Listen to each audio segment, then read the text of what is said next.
Galera, estamos entrando na reta final. Vocês estão vendo que vocês passaram aqui mais de 12 horas dentro dessa sala. A sua bunda está quadrada, você está cansado. Você, depois de hoje, o seu desejo era de nunca mais pisar aqui. Mas você ainda tem uma semana para pisar. É isso aí. Você tem ainda uma semana até o dia da sua prova. Então, se eu puder te dar um recado, o recado é o seguinte. Você pode descansar, mas esse dia não é hoje.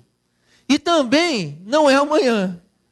E também não vai ser até domingo que vem. Transformação. E tudo vai depender muito de como você vai se sair no dia da sua prova. É isso aí, mano. Dependendo do resultado, agora aí, ficou mano. bro. É bandido isso aí, com esse casaco lixo.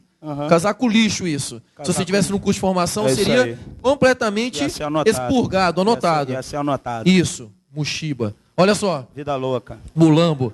É? Vida louca. São todos nomes que vão fazer parte do seu vocabulário a partir da academia, não é? É nóis, é nóis. Peba, né? Kit Peba. Isso aqui é o chamado Kit Peba. É nóis, Só faltou a Havaiana aqui Havaiana aqui assim, ó. Vida louca, Né? é nóis. Pregada aqui na É canela. nós na fita.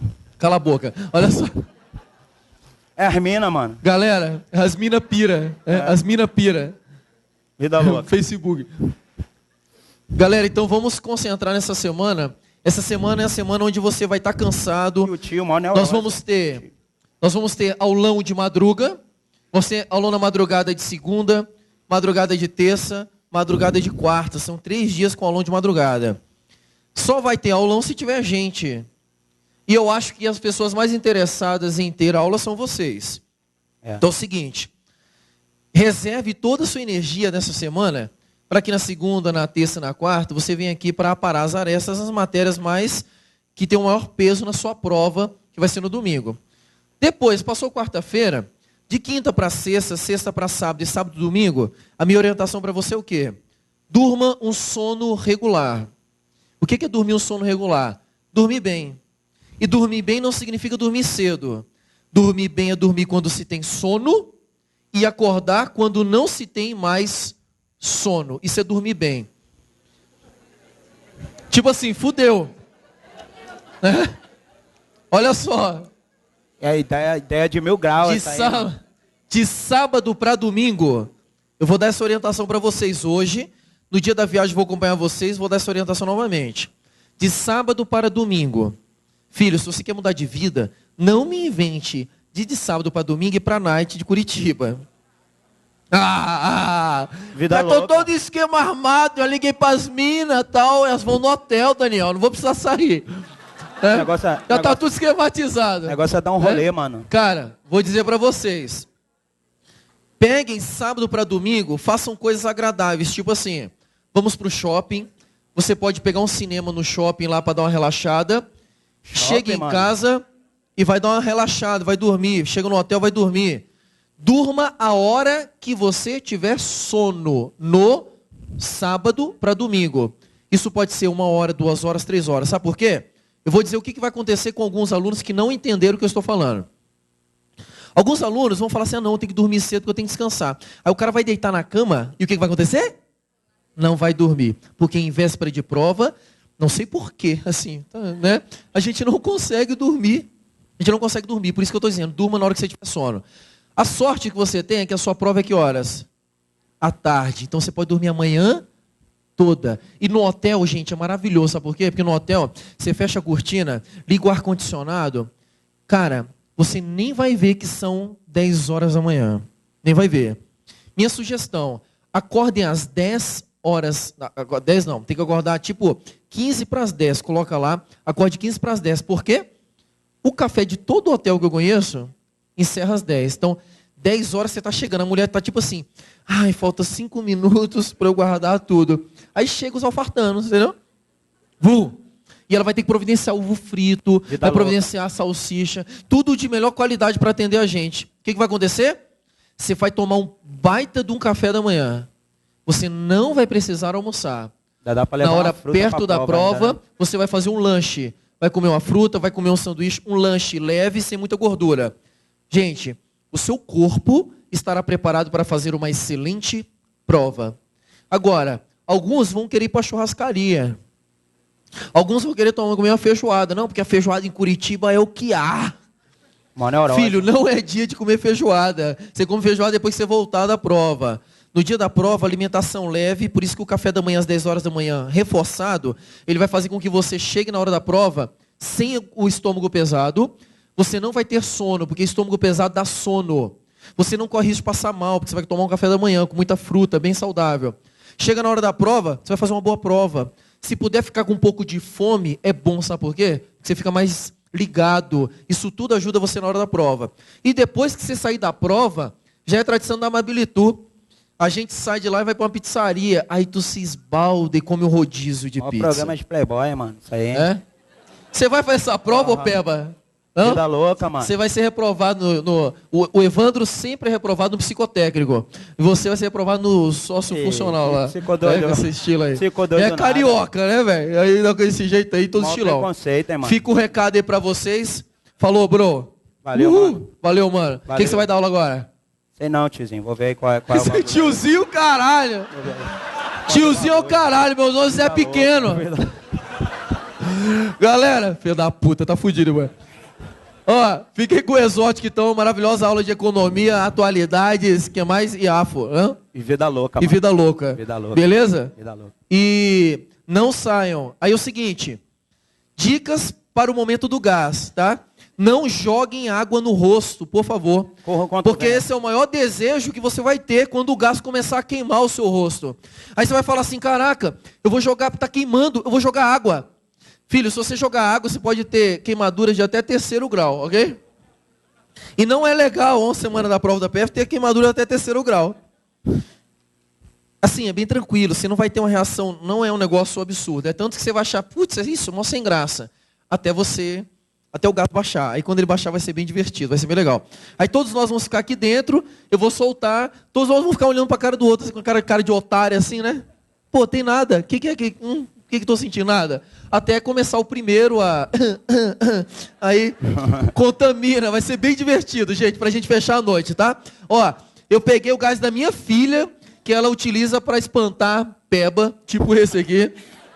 Tiozinho Né? aí. Pra jogar aqui, gente, não me deixem sozinho, por favor, porque é com muito amor e carinho que eu vou soltar esse gás na cara de vocês, beleza?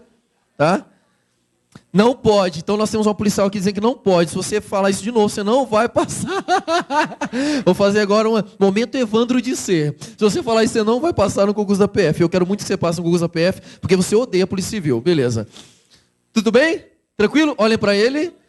É o último momento que vocês vão ver com alegria isso aqui. Beleza. Arrebenta, moleque. Valeu, tio. Depois eu te dou uma moedinha lá fora. Tranquilo. Cuidado com a carteira aí, tio. Galera, boa tarde Brasil, um beijo no coração de vocês. Essa caracterização, boa noite já, né? Quase boa madrugada, a gente vai longe. Então essa caracterização é para falar para a gente aqui, e você que está em casa, na verdade a gente pode ser tudo na vida o que a gente quiser. Então 15 anos atrás, ou mais um pouquinho, um pouco menos, eu estava aí no lugar de vocês, iniciando a trajetória em concursos públicos. E, pô, eu tinha uma galera que foi nascida e criada comigo, né? Galera lá da Penha, lá do Complexo do Alemão. Alguns se tornaram clientes meus depois, né, atualmente. Né? Então, o que eu quero dizer com isso? Então, existe um momento da vida da gente que a gente pode escolher aquilo que a gente quer ser. É só isso que a gente precisa, é decidir, é escolher. E a economia fala muito isso, né? Ou seja, a gente tem recursos limitados e nós temos necessidades ilimitadas. Todo mundo quer ter um bom carro, todo mundo quer ter um bom emprego, não é isso? E completando o sonho de consumo, todo mundo quer ter um bom casamento, enfim. Todo mundo quer ter uma vida legal, não é isso? E a gente pode escolher caminhos. Por quê? Porque nós temos recursos limitados para atingir essas necessidades. Então, esse é o início da nossa aula. Eu decidi, né, fazer concurso público e eu decidi, mudar a minha realidade. Então, todos nós, num determinado momento da nossa vida, nós somos capazes de escolher. Eu agora, esse aulão aqui, eu vou me despedir de vocês por um tempo breve. Vou focar em minha vida agora, alcançar um objetivo médio prazo, curto prazo, não sei, dependendo do meu esforço que eu vou desprender para alcançar esse objetivo, que é passar no concurso de auditor fiscal. Então eu vou parar um pouquinho de dar aula. Por quê? Porque eu tenho que fazer escolhas e os meus recursos são limitados. Né? Meu HD aí gira em torno aí de 40 gigas, é um Pentium 3 aí, aquele bem ultrapassado, então eu não consigo fazer muitas coisas ao mesmo tempo. Só que eu sou muito determinado. Então se eu escolher que eu vou ser auditor, eu garanto, eu assumo um compromisso com vocês, Daqui um ano eu estou voltando aqui, estou falando, galera, aquele compromisso que eu assumi com vocês, eu vim aqui para dizer que eu consegui. E assim mesmo eu acredito em cada um de vocês que está aqui sentado. Aí tem todas aquelas questões, né? Primeiro passo é decidir. Se você decidiu, é o esforço que você vai empregar para conseguir esse teu objetivo. Mas eu te digo, fundamentalmente, que todos vocês são muito capazes. Capazes de quê? De conseguir tudo aquilo que vocês quiserem. Legal? Vocês em casa aí também. Então vale a dica. O que vai diferenciar, o que fez a diferença na minha vida, se eu continuaria sendo lá o mano lá que estava zoando o Daniel, ou se eu conseguiria passar para o lado de cá, que é o que nós queremos, não é isso? Ter distintivo, ter pistola na cintura, ter um bom salário, ter um carro bacana e levar uma vida digna, porque o concurso público é a forma mais democrática da gente ascender economicamente no nosso país. Graças a Deus, né? Apesar de tudo, todas as falcatruas, todas as roubalheiras que a gente vê sendo noticiada na mídia, a gente ainda tem o concurso público, que a gente pode se orgulhar que conseguimos devido ao quê? Ao nosso esforço. Né? Não dependemos do favor de filha da mãe nenhum. Legal, galera? Vamos lá, Brasil. Então, começando aí a nossa aula, o que seria importante? Como o tempo é curto, a gente vai focar mais em cima daquilo que tem maior probabilidade de cair na nossa prova. Legal? Então, fiz a introdução. Economia para a gente, então, é a ciência que leva que nós possamos fazer escolhas racionais devido ao quê? Uma limitação devido à escassez dos recursos para atender às necessidades humanas, que são necessidades ilimitadas. Para isso, desde sempre, o homem procurou o quê? Ele procurou produzir. Ele procurou produzir. Então, a produção, quando a gente ouve esse conceito, o que é a produção? O que é o produto de um país? Produto de uma determinada economia.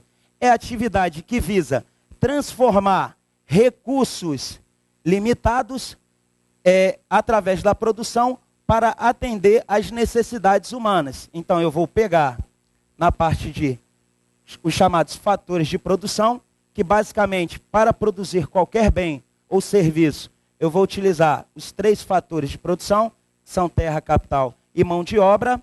Aí, através da produção, eu transformo e atendo às necessidades humanas. Então, essa é a explicação básica aí para que serve essa ciência e economia. A economia ela vai ser dividida em 2 ramos principais. Concursos anteriores, concursos passados, era cobrado mais a parte de microeconomia, que vai trabalhar com o quê? Vai trabalhar com os agentes econômicos individualmente considerados. Ou seja, a gente está falando da parte das famílias, a gente está falando da parte das empresas. As famílias, elas vão sempre procurar o quê?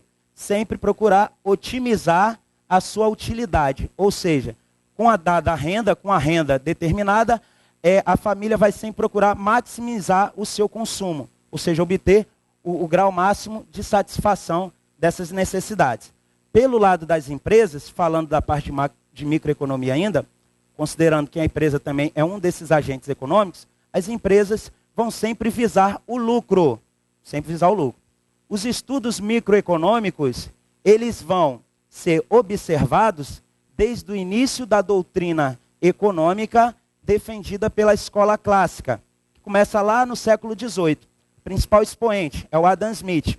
Basicamente, a microeconomia ela vai trabalhar com a noção de mercado, ou seja, o que determina o preço dos produtos ou dos serviços que existem na economia, nas sociedades produzidos. O que vai determinar é o encontro da demanda e da oferta. Então, a microeconomia trabalha basicamente essas relações estabelecidas entre os agentes econômicos individualmente considerados. A produção sempre procurando obter o máximo de lucro possível e, pelo lado do consumo das famílias, sempre procurando otimizar o seu consumo. Legal. Isso vai ser uma verdade em economia até a grande crise de 29. O que ocorre então? Uma quebra da Bolsa de Valores de Nova York que afunda o capitalismo numa grande depressão. Os economistas, então, vão procurar uma alternativa à doutrina microeconômica, que era o que prevalecia até então. O que vai mudar, então? Vai entrar em cena os estudos relativos à macroeconomia.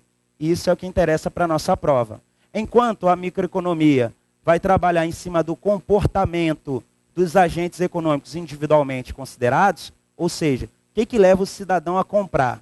O que leva as pessoas a comprar? Basicamente, o preço dos produtos, não é isso?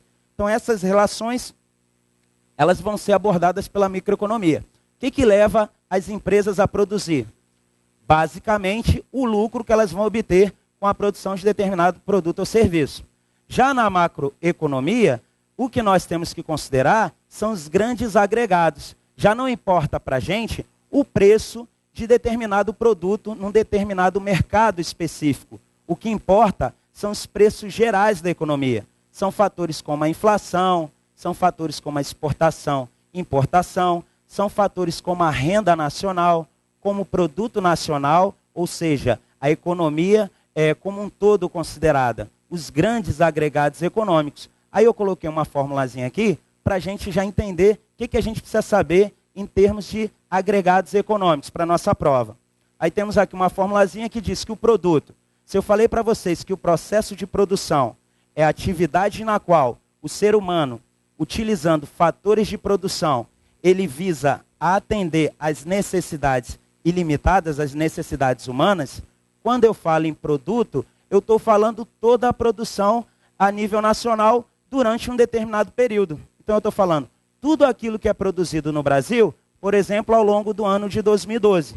Isso seria o produto brasileiro, em termos de bens e serviços para atender às necessidades da nossa população. Então esse seria um conceito básico aí de produto. O que a gente leva em consideração quando a gente fala, por exemplo, em PIB, que é o Produto Interno Bruto? Seria a produção de bens e serviços, ou seja, a atividade de transformação de recursos ou fatores de produção em bens e serviços para o consumo final num determinado período de tempo, no caso, um ano. Então esse seria o conceito de Produto Interno Bruto, com a diferença que o PIB, ele vai considerar o que é produzido dentro do território nacional. Tem um outro conceito que seria Produto Nacional Bruto, que considera toda a riqueza produzida por nacionais, ou seja, considera brasileiros que estão trabalhando no exterior. Já o PIB não, considera só a produção dentro do território nacional. Eu diria aqui que o produto, ele tem que ser igual ao quê? Dentro de um fluxo econômico. O produto ou a produção tem que se equivaler à renda num determinado momento. Então a gente pode dizer que o produto, ele é igual à renda. Produto igual à renda. Nós podemos também decompor a renda e a gente vai chegar a essa fórmula com essas outras variáveis aqui, ó. Por exemplo, eu falo para vocês que o produto ou a oferta agregada, que seria o conjunto de produtos e serviços ofertados em uma economia num determinado momento. Então a gente congela a economia brasileira hoje e vê o que nós temos em termos de produtos e bens finais ofertados no mercado. Legal, pelo lado da oferta. Vai ser igual ao quê, galera? Vai ser igual à demanda agregada. Então o que seria a demanda agregada para a nossa prova? A demanda agregada vai ser composta pelo consumo das famílias. Então tudo aquilo que nós recebemos em termos de renda, parte nós vamos gastar com consumo, para quê? Para satisfazer as nossas necessidades, não é isso? No modelo bem simples, as famílias produziam tudo aquilo que elas consumiam. Né? Ou seja, tinha necessidade de comer, ia lá, caçava, pescava. Tinha necessidade de ter algum vestuário, a própria família produzia. Com o processo de avanço da produção, e nós temos também a divisão do trabalho, o que acontece? Nós trabalhamos em determinada atividade, somos remunerados, e com essa remuneração, que seria a nossa renda, nós vamos fazer o quê? Nós vamos adquirir aquilo que nós não produzimos. Então é assim que vai funcionar. Então o produto vai ser igual à demanda agregada. Demanda agregada composta pelo consumo das famílias, pelo investimento, pelos gastos governamentais e também pela diferença entre o que o país exporta e aquilo que o Brasil, que o nosso país, no caso, importa. Aí vamos aqui dissecar esses agregados. Então, parte da renda das famílias, parte da renda é gasta com consumo, como eu havia falado. A parte residual, que não é gasta com consumo, aquilo que sobra da nossa renda, e a renda da família vai ser composta por quê? Nós temos salários, né, basicamente, nós temos aluguéis que são recebidos, Vamos supor, você tem um imóvel e você aluga esse imóvel. Então, o aluguel que você recebe entra na parte da sua renda. Os juros também que você recebe pelas aplicações que você faz na poupança, qualquer outro tipo de investimento, também vai ser computado como renda. Então, os juros, os lucros obtidos com qualquer atividade que você exerça, salários, basicamente, e os aluguéis vão compor a renda. Parte dessa renda vai ser gasta no consumo, para atender às necessidades.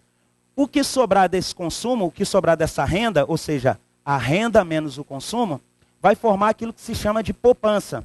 Então, a poupança das famílias. O que é legal para a nossa fórmula? O que vocês têm que anotar? Que a poupança é igual a investimento do setor privado. Poupança das famílias, ou seja, aquilo que as famílias não gastam, não consomem da sua renda, vira poupança. E essa poupança, independente de estar na sua casa ou de estar no banco, ela vai ser utilizada para investimento. E o que significa investimento? Significa possibilidade de crescimento econômico. Ou seja, o dinheiro que você não consome da sua renda, o sistema financeiro vai tentar captar, ou seja, vai haver um incentivo para que, ao invés de você guardar esse dinheiro embaixo do seu colchão, o banco vai lá e fala assim, ó, eu vou te pagar uns juros em cima desse dinheiro. Então não deixa no teu colchão, senão vem o nosso amigo corintiano, né? Um salve aí, né? Vida louca corintiano em casa aí, nada pessoal. Senão vem um corintiano e vai te pegar emprestado esse dinheiro. Só que ele não vai querer te devolver, né? Então, para você não deixar essa grana em casa, o banco ele vai trabalhar com juros para que você se sinta atraído a levar o teu dinheiro para o banco. Esse dinheiro não vai ficar lá no banco estático. O que vai ser convertido esse dinheiro? Seria a poupança das famílias. Vai ser convertido em investimento no setor privado. Ou seja, o crescimento econômico ele vai estar diretamente relacionado com a poupança da família. Só que aí nós temos que ter sempre o que em economia? Palavra fundamental para a nossa prova. Equilíbrio. Se eu falo para vocês então que a poupança ela tende sempre a estar igual ao investimento, toda vez que eu tenho juros muito altos na economia, eu vou ter o quê? Um incentivo à poupança, não é isso? Esse incentivo a poupar, ele tem que estar equilibrado com o investimento. E aí eu vou ter uma ferramenta que é a taxa de juros. Por isso que os juros não pode ser nem muito alto. Por quê? Porque senão a poupança vai estar sempre maior que o investimento e nem pode ser muito baixo. Por quê? Porque eu vou ter falta de investimento, porque as pessoas não vão ser incentivadas a poupar. Então, juros pequenos, é melhor eu ter meu dinheiro na mão do que eu ter o meu dinheiro guardado no banco. Isso significa que os bancos não vão ter como financiar esse indicador aqui, que é o investimento. Legal? Ó, então, parte da renda recebida, ela é gasta com consumo. Consumo é a maior variável da demanda agregada.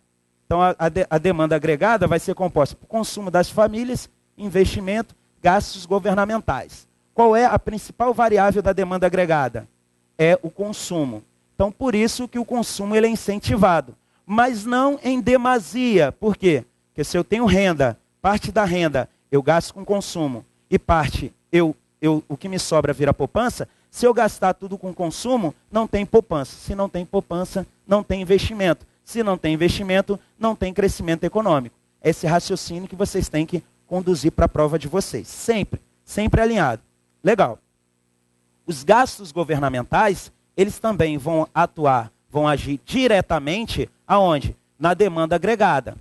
Então, o que o John Maynard Keynes vai falar aqui com os estudos macroeconômicos sobre os grandes agregados econômicos? Ele vai falar que, principalmente, quando a gente tem crise e recessão, as pessoas não vão ter o quê? Não vão ter renda para consumir, muito menos para poupar. Significa que eu vou ter o consumo baixo e eu vou ter também os investimentos baixos. Se a minha economia está em recessão, a tendência é que ela continue num processo de recessão. Por quê? Não tenho renda, não vou ter consumo. Se eu não tenho renda, eu também não tenho poupança das famílias. Se eu não tenho poupança, muito menos eu vou ter investimento. Então, quem seria o ente capaz de aumentar a demanda agregada nos períodos de recessão?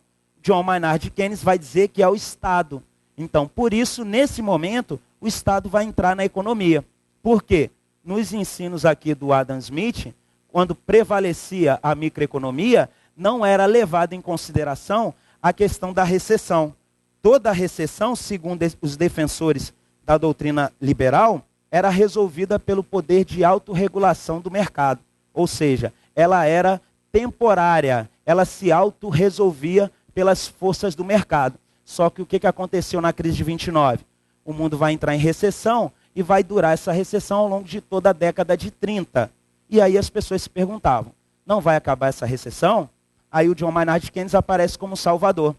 Ele vai escrever lá a teoria geral do emprego, dos juros e da moeda, onde ele fala, o governo ele tem que entrar na economia. Está em recessão, o governo aumenta os seus gastos públicos, ainda que aumente a dívida pública, o déficit público, o endividamento governamental. Não tem problema. O governo ele vai se endividar nos momentos de recessão e nos momentos quando a economia estiver no pleno emprego, quando tiver a todo vapor, o governo corta gastos públicos e assim ele reequilibra as suas contas. Então a gente começa a construir um raciocínio como que funciona o processo. Então, recessão, aumento dos gastos públicos, por quê? Vai agir diretamente na elevação da demanda agregada. Segundo o John Maynard Keynes, o que ele diz? O aumento da demanda agregada é acompanhada por um aumento também da produção. Por quê? Porque o ânimo de se produzir está em função do consumo. Eu só vou produzir alguma coisa, por exemplo, só existe a produção de água porque existe uma demanda por água. Se ninguém consumisse água, se não fosse necessário para o ser humano consumir água para sobreviver, se fosse necessário só cachaça, nós viríamos para a sala com a garrafa de cachaça e não de água. E daí a produção de água ia diminuir até desaparecer. E a produção de cachaça ia aumentar para atender a demanda por cachaça. Então é assim que funciona. Aqui, o pensamento era que a produção influenciava a demanda agregada. A partir da visão macroeconômica, nós temos a inversão de papéis. Ou seja, o que vai influenciar o produto, a produção, é a demanda agregada, e não o contrário, como se imaginava anteriormente. Porque não adianta você produzir se você não tem renda, se você não tem consumo, se você não tem investimento. Então a produção, ela tende a não ser consumida. Com a inversão, então, como é a demanda que vai influenciar o produto, nos momentos de recessão nós temos que incentivar a demanda. Como que eu vou incentivar a demanda na parte das famílias, que é na parte do consumo? Eu não tenho como, porque na recessão significa que eu tenho desemprego, significa que a renda nacional ela vai diminuir. Então, eu tenho que agir pelo lado do governo, aumentando assim os seus gastos. Então, basicamente, é assim que vai funcionar. Galera, aí nós temos aqui um exemplo de como funciona a produção do país num determinado momento, dado determinados fatores de produção. Então, eu tenho terra, capital e mão de obra, num determinado momento da economia. Aí nós temos a fronteira de possibilidade de produção, que vai demonstrar como é que funciona. No modelo bem simples, digamos que o nosso país ele só produzisse duas coisas. Vamos colocar aqui, alimentos de uma forma geral, alimentos, e vamos colocar aqui canhões, representando aí a defesa nacional. Então, dois exemplos bem básicos, bem simples. Dado determinado nível de fatores de produção, ou seja, quantidade de terra disponível, quantidade de capital físico para a produção e determinada quantidade de trabalhadores. Eu vou ter uma X quantidade também do quê? Do meu produto. Aí eu tenho alguns conceitos, vamos lá. Eu tenho o conceito de produto potencial. O que seria o produto potencial de uma economia? Seria o máximo ou a eficiência produtiva dado determinados fatores de produção. Então, eu poderia dizer para vocês o seguinte, que o conceito de fronteira de possibilidade de produção, ou seja, o máximo da produção que eu atingiria, dado determinado nível de fatores de produção, vai ser alcançado ao longo da minha fronteira de possibilidade de produção, ao longo dessa curva. E o que vai determinar se a minha economia vai estar no ponto A, no ponto B ou no ponto C? O que vai determinar é a proporção de terra, capital e mão de obra que eu disponibilizar para a produção de alimentos e para a produção de canhões. Exemplo, eu tenho 100 trabalhadores nesse modelo básico.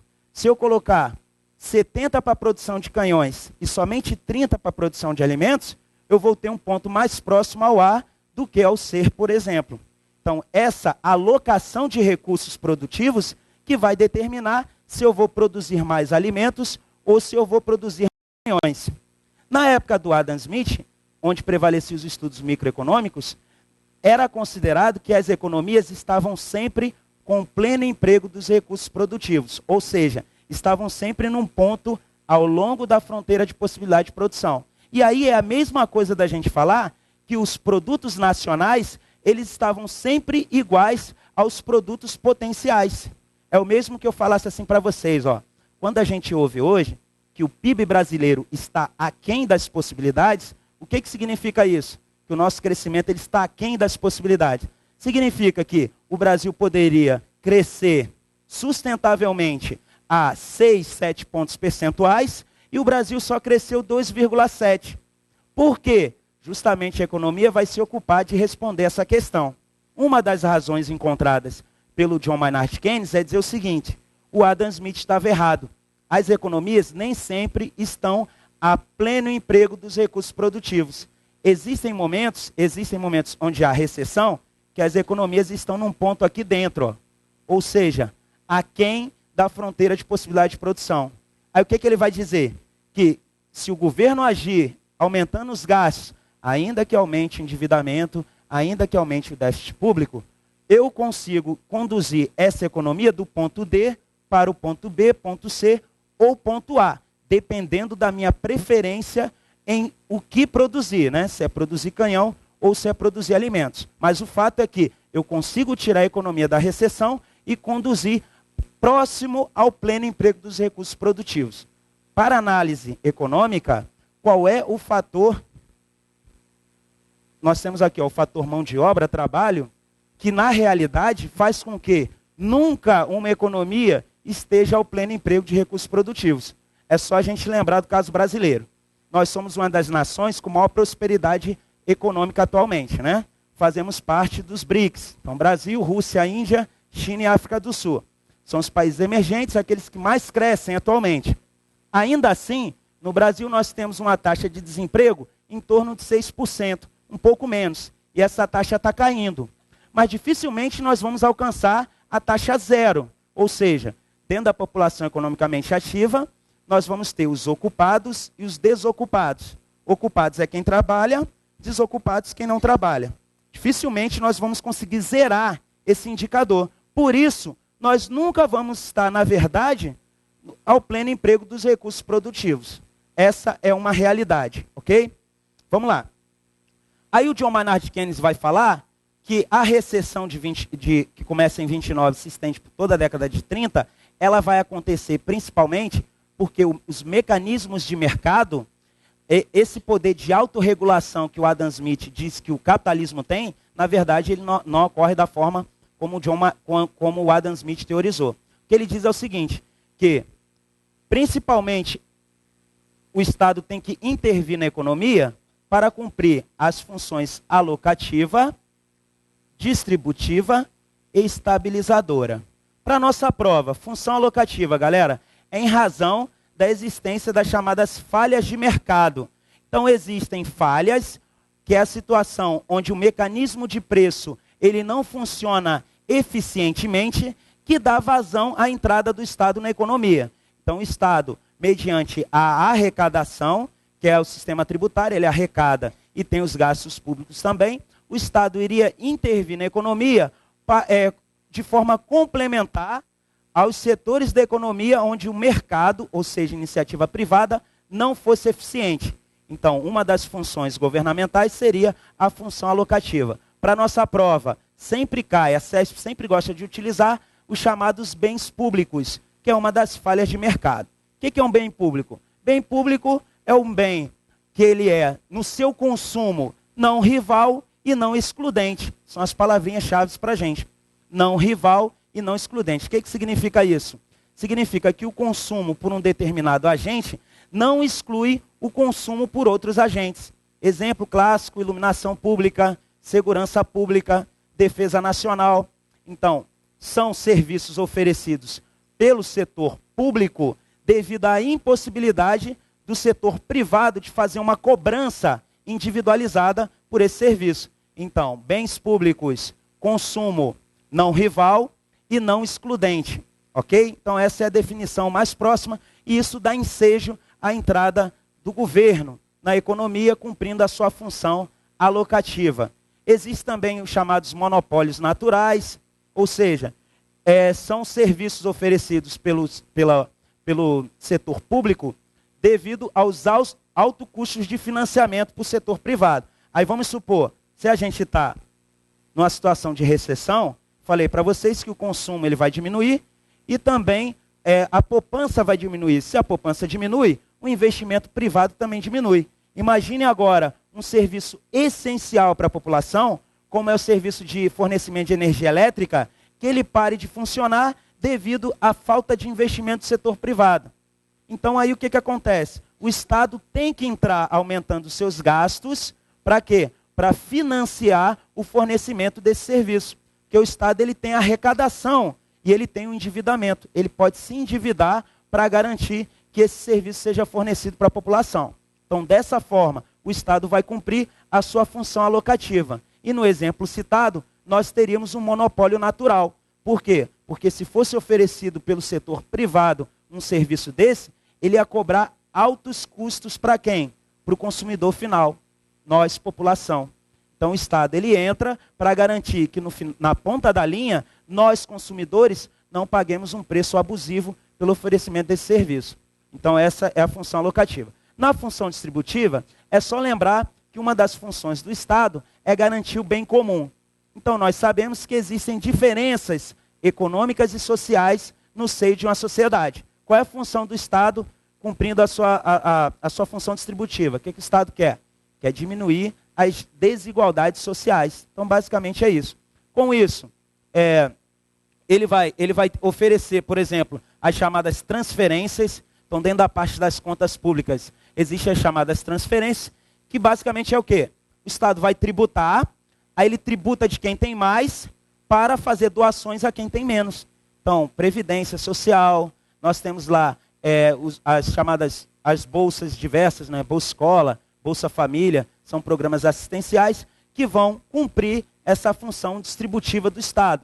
Quando o Estado ele vai tributar de quem tem mais e vai distribuir a renda para quem tem menos. Ok? Então pode acontecer dessa forma também, ou pode acontecer de uma forma negativa. Como é que seria essa forma negativa? Uma tributação negativa, que é quando o Estado ele vai privilegiar alguns setores e alguns populares também, parte da população. Exemplo, isenção de cobrança de imposto de renda, para quem ganha até um determinado salário.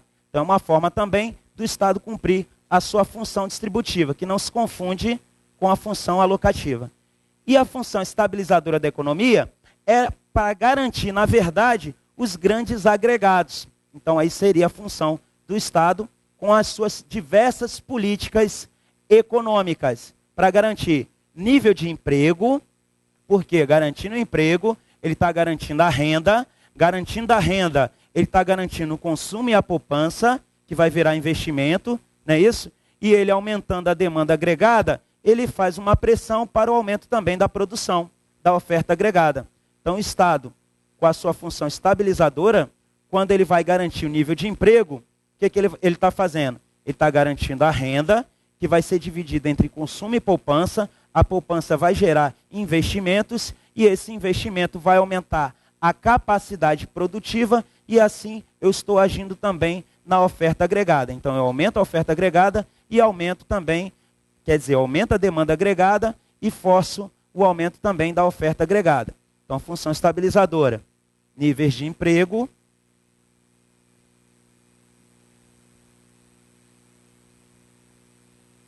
eu tenho também o nível dos preços, ou seja, a inflação, não é isso? Que é aumento contínuo e generalizado dos preços da economia, e o crescimento econômico.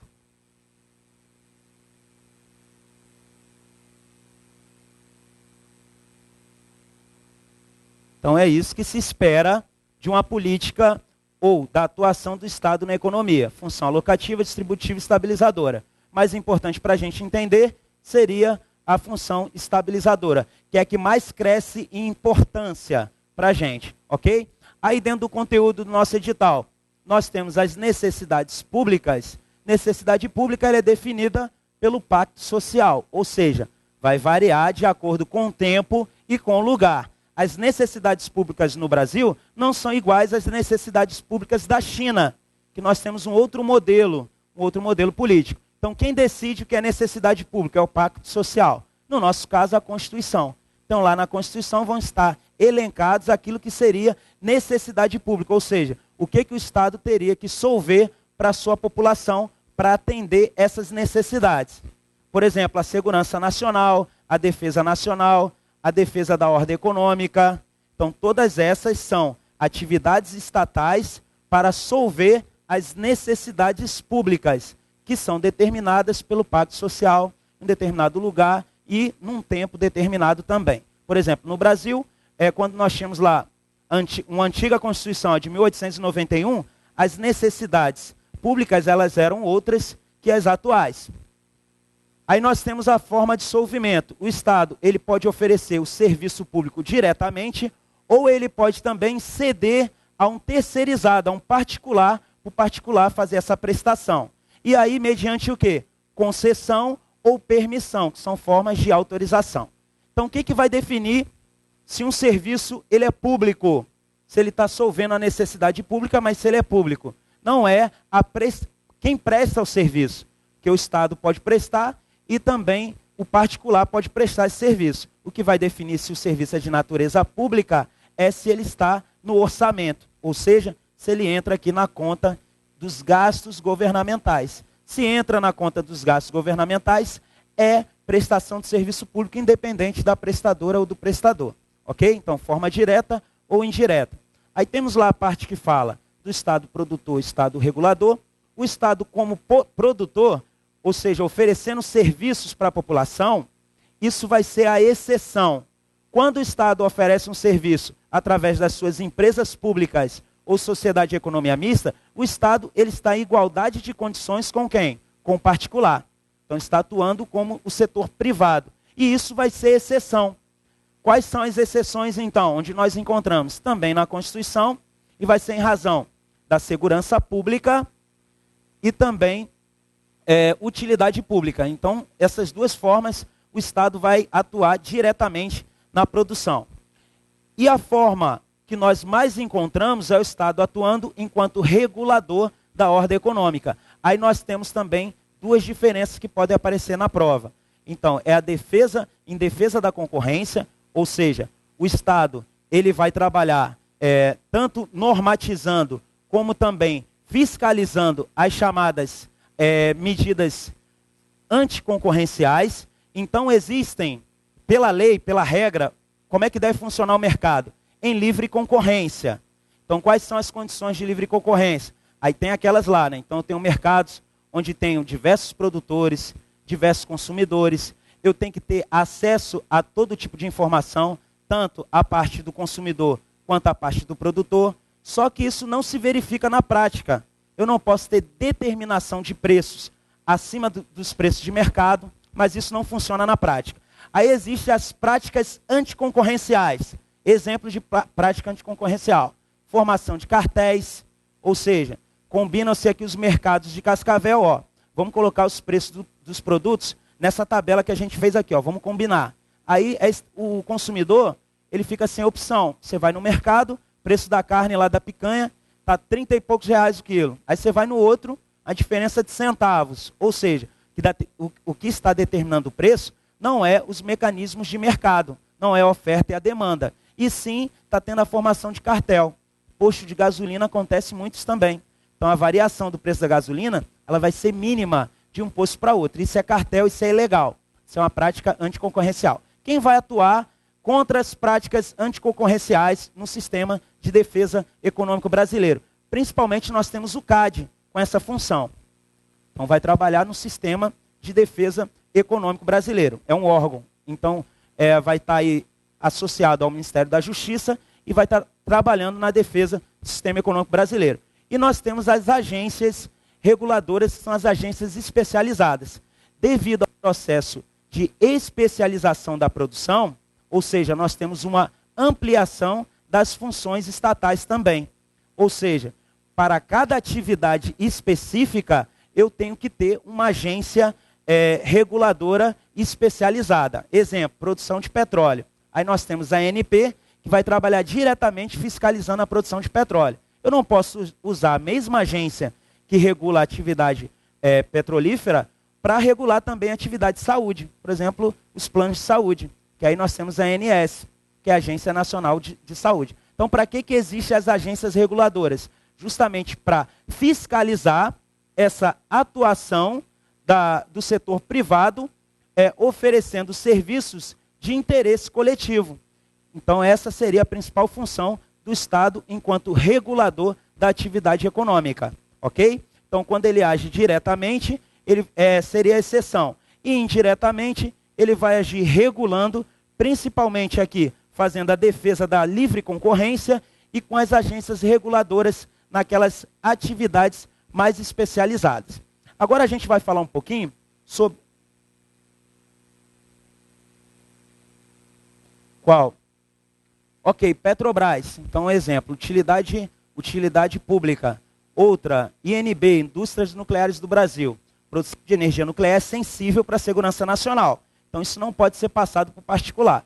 Então, são exemplos, ou relacionado à segurança pública, ou segurança nacional, perdão, ou relacionado também ao interesse público. Ou seja, o petróleo é uma riqueza nacional, então foi decidido que a exploração do petróleo teria que ser feita diretamente pelo nosso Estado. Pelo menos a maior parte dessa exploração, né?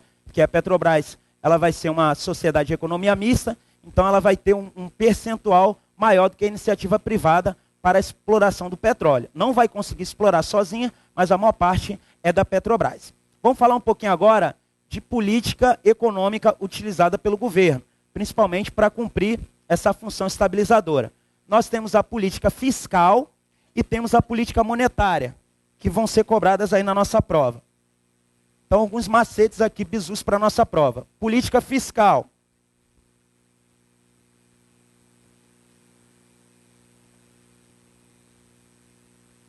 O que é importante para a gente? Tem a arrecadação, que seria a tributação, não é isso?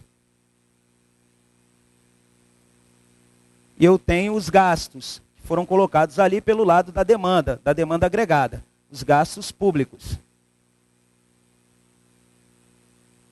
Ok, o que é importante para a nossa prova? Se eu tenho uma economia que ela está aquém das suas possibilidades, ou seja, galera, recessão, política monetária. Vamos lá, política monetária expansionista.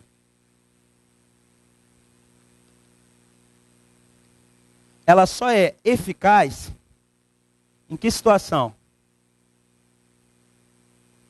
Só é eficaz se eu tenho recessão. Se eu tenho recessão, a política fiscal expansionista, o que ela significa? Redução da arrecadação e aumento dos gastos públicos. Pode se dar pelas duas formas ou só pelo aumento dos gastos públicos. Se eu tenho recessão, eu tenho política fiscal expansionista eficaz. Por quê, galera? Aumento dos gastos públicos vai aumentar a minha demanda agregada. Eu aumento a demanda agregada, eu forço um aumento do produto. E aí eu consigo tirar a minha economia do ponto D para o ponto C, B ou A. Então é assim que vai funcionar. Então, política fiscal expansionista eficaz na recessão. Se eu já estou com pleno emprego dos recursos produtivos, se eu estou no ponto A, B ou C, política fiscal expansionista ineficaz. Por quê? Porque eu vou ter uma pressão na demanda agregada, mas eu não vou conseguir, no curto prazo, aumentar o meu produto. Por quê? Porque no curto prazo, os fatores de produção são fixos. De um mês para o outro, eu não consigo aumentar a quantidade de mão de obra disponível. Eu não consigo aumentar o investimento em capital de um mês para o outro. Então, no curto prazo, devido aos fatores de produção serem fixos, eu não consigo mexer no produto. Então, qualquer aumento exagerado na demanda agregada vai me conduzir a um processo inflacionário. Então, política fiscal expansionista só é eficaz na recessão. Caiu na prova, recessão, política fiscal e política monetária também são eficazes para tirar a economia da recessão. Se a economia já estiver no pleno emprego dos recursos produtivos, ou seja, ela está num ponto acima da fronteira de possibilidade de produção, qualquer política expansionista ela vai ser ineficaz, porque um aumento na demanda agregada não é acompanhada pelo aumento da oferta agregada, pelo aumento do produto. Então é isso que eles têm que conduzir para a prova de vocês. Legal. Então, duas formas. Se eu tiver um pleno emprego dos recursos produtivos e eu tiver um aumento da demanda, aí eu posso aplicar uma política fiscal contracionista. Para quê? Para eu poder diminuir a demanda agregada e assim a demanda agregada se igualar com o produto. Então, se eu já estou no pleno emprego dos recursos produtivos e se eu tenho um aumento causado por algum fator da demanda agregada, uma política fiscal contracionista, ela poderia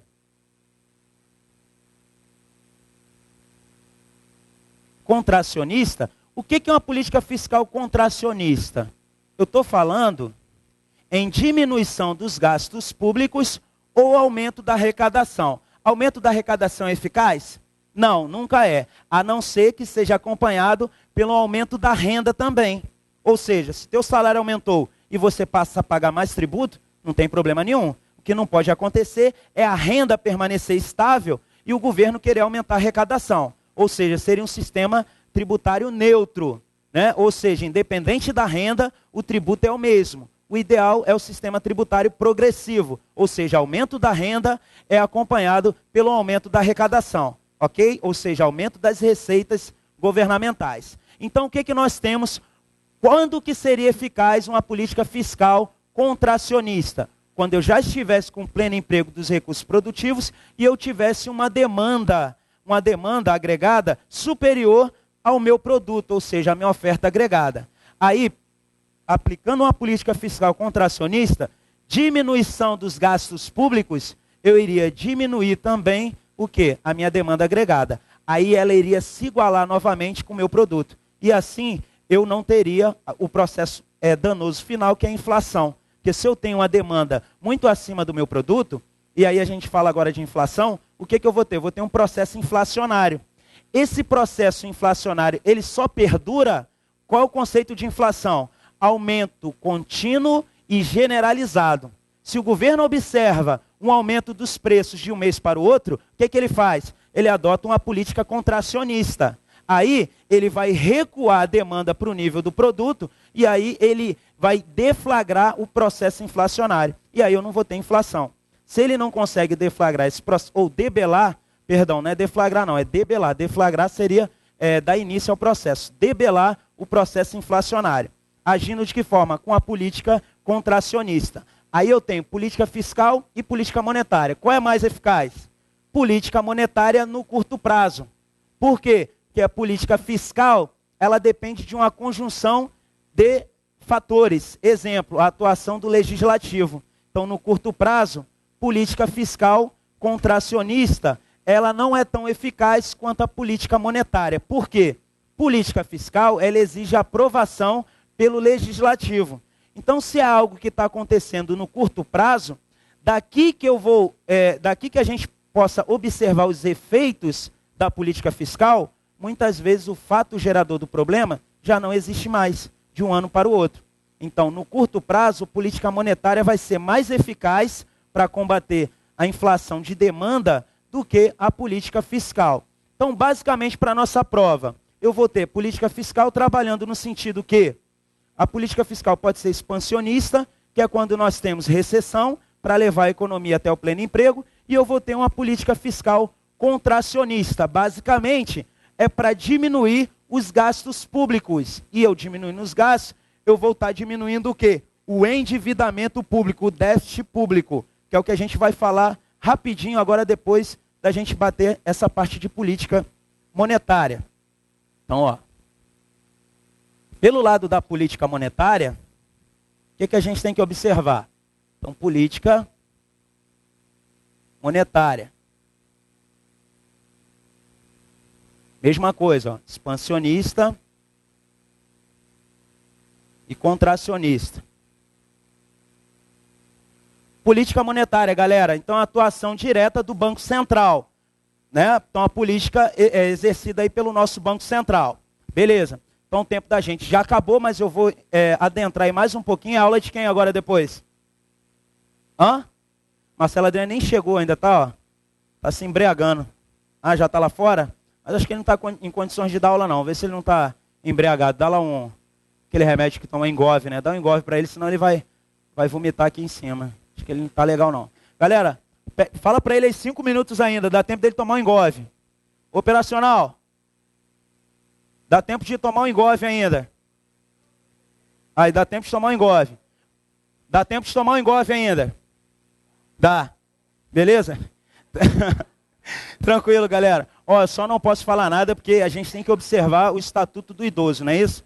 Então, o Estatuto do Idoso está valendo. Galera, então, ó, política monetária expansionista. Vamos lá. O que o governo está fazendo? Ó, aumentando a quantidade de moeda em circulação, é uma das formas, e também agindo na taxa de juros. Ou seja, galera, juros é inversamente proporcional à quantidade de moeda em circulação. Então, a taxa de juros é inversamente proporcional. Por quê? Por isso aqui, ó. Lembra do investimento e da poupança? Quanto maior os juros, maior vai ser o ânimo das famílias em quê? Em não gastar a sua renda, em poupar. Então, se eu poupo, eu vou lá no banco e guardo o meu dinheiro. Quanto maior a taxa de juros, maior vai ser o incentivo à poupança. E como poupança vai ser igual a investimento, quanto maior a poupança, maior a quantidade de investimento também de economia. Maior a possibilidade de crescimento. Então, política monetária expansionista pode atuar tanto com o aumento da quantidade de moeda em circulação, que vai agir diretamente também na taxa de juros. Ou seja, juros na política fiscal expansionista, juros vai diminuir e a quantidade de moeda em circulação vai aumentar. Na política monetária contracionista, eu tenho o inverso. Então, eu tenho elevação da taxa de juros, que pode ser devido ao excesso de liquidez na economia. Então, eu tenho inflação causada por excesso de moeda também, onde a moeda vai perder o seu valor. Então, eu tenho uma demanda muito maior do que a oferta. O que pode acontecer? Uma inflação causada também pelo excesso de moeda nessa economia. O que o Banco Central faz nessa situação? Ele vai aumentar a taxa de juros na política fiscal contracionista e vai tirar a moeda de circulação. Quais são as ferramentas utilizadas pelo Banco Central que podem cair na nossa prova para aumentar ou diminuir a liquidez da economia, que é a quantidade de moeda em circulação? Então, nós temos lá os depósitos compulsórios, taxa de depósito compulsório. Vamos raciocinar. Se eu aumento a taxa de depósito compulsório, eu estou tirando ou estou colocando moeda em circulação? Então, estou tirando. Aí eu tenho também lá os empréstimos de liquidez, ou seja, os bancos comerciais, houve um aumento do crédito, vamos supor, um aumento do crédito na economia pela diminuição da taxa de juros. Então, toda vez que a taxa de juros cai, exemplo agora, né? Caixa Econômica derrubou os juros da economia. Os bancos privados, os bancos comerciais, eles têm que seguir essa tendência. O que acontece? Há uma corrida desenfreada por busca de crédito. As pessoas vão pegar dinheiro emprestado, não é isso? Acaba a quantidade de moeda em circulação. Aí os bancos vão pedir empréstimos de liquidez para o Banco Central. Se o Banco Central quiser aumentar a quantidade de moeda, ele vai diminuir a taxa de redesconto dos empréstimos de liquidez e aumentar o prazo para o pagamento. Quando ele quer o efeito contrário, ele diminui o prazo e aumenta a taxa cobrada para os empréstimos de liquidez. E a operação, a terceira, que é mais usualmente utilizada pelo Banco Central, que tem um efeito mais rápido dentro da política monetária, é as chamadas operações de open market, que é compra e venda de títulos da dívida pública ou para o mercado, e aí nós não temos o quê? Nós não temos expansão monetária, quando a compra e venda de títulos se dá no mercado, ou seja, setor privado, onde o governo, na verdade, está tirando recursos da onde, galera? Daqui, ó, da poupança, que é igual a investimento. Então, como que o governo investe? O investimento público, ele está dentro do orçamento público? Não. É dinheiro utilizado que as famílias poupam. Então, dinheiro de investimento público é retirado também da poupança das famílias. Então, quando o governo ele quer uma ação mais rápida na economia para trabalhar com a recessão e trabalhar com pleno emprego, ele vai agir nas operações de open market. controlando a quantidade de moeda em circulação. Quando ele vende títulos, ele está retirando dinheiro de circulação, moeda de circulação. Política monetária contracionista. Quando ele compra títulos da dívida pública no mercado, política fiscal expansionista. Por quê? Porque ele está colocando mais moeda em circulação e ele está jogando para baixo a taxa de juros da economia. Porque são grandezas inversamente proporcionais, né? São variáveis inversamente proporcionais. Então, quanto mais moeda em circulação, menor a taxa de juros. Se ele quiser agir do outro lado também, se ele aumenta a taxa de juros, ele retira a quantidade de moedas de circulação. Ok? Somado a isso, o que seria importante para a gente analisar ainda? A questão do financiamento da dívida pública. Então, eu falei para vocês que o John Maynard Keynes disse que o Estado teria que aumentar os gastos, principalmente na recessão. Só que isso vai gerar o chamado déficit, não é isso? Então, vamos lá. Como última parte da nossa aula, vamos avaliar o que seria essa necessidade de financiamento do déficit público, ou da dívida pública. Vamos lá. Então, nós temos o déficit primário,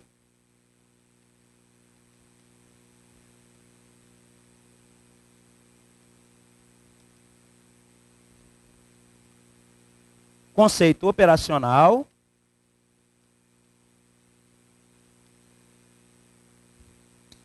e o conceito nominal. Para a nossa prova, galera, olha só. A diferença entre o que a economia arrecadou e gastou, eu tenho déficit primário. Para a nossa prova, quando que a gente pode falar se o resultado do nosso saldo entre a arrecadação e os gastos, que no final dos tempos vai nos dizer o tamanho da nossa dívida, quando que para o FMI a dívida de um país é sustentável? Quando?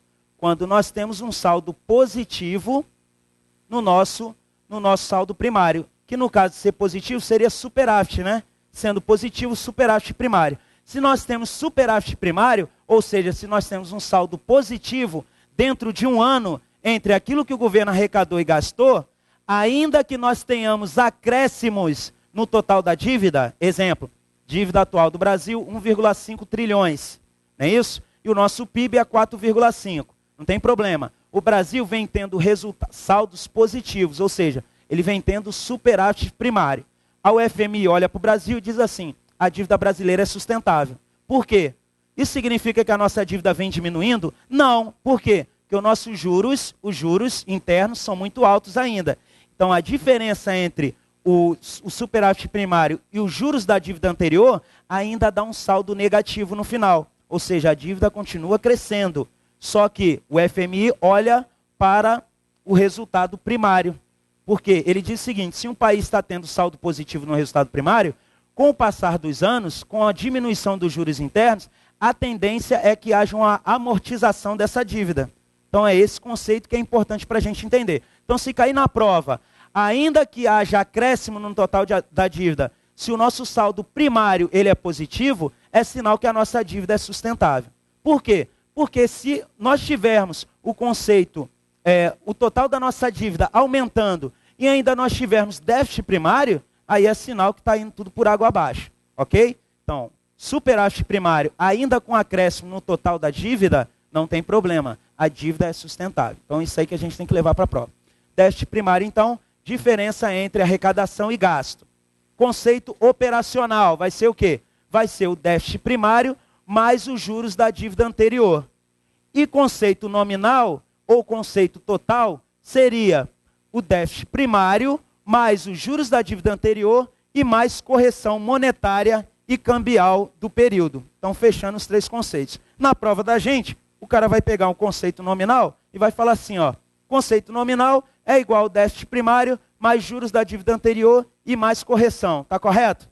Está correto. Se ele falar correção, já está envolvendo a correção monetária, que é a inflação, e a correção cambial, que é a diferença de valor da nossa moeda frente a uma moeda estrangeira. Legal, galera? Ó, então são essas as dicas que a gente tem para a prova. Tinha muito mais coisa para passar, mas o nosso tempo é curto, ok? Forte abraço aí no coração de vocês. Eu vou estar lá junto com vocês, de corpo e espírito também, beleza? Então, fé e força aí rumo à aprovação. Galera do Brasil, um forte abraço no coração de vocês. Vida louca é estudar e passar em concurso.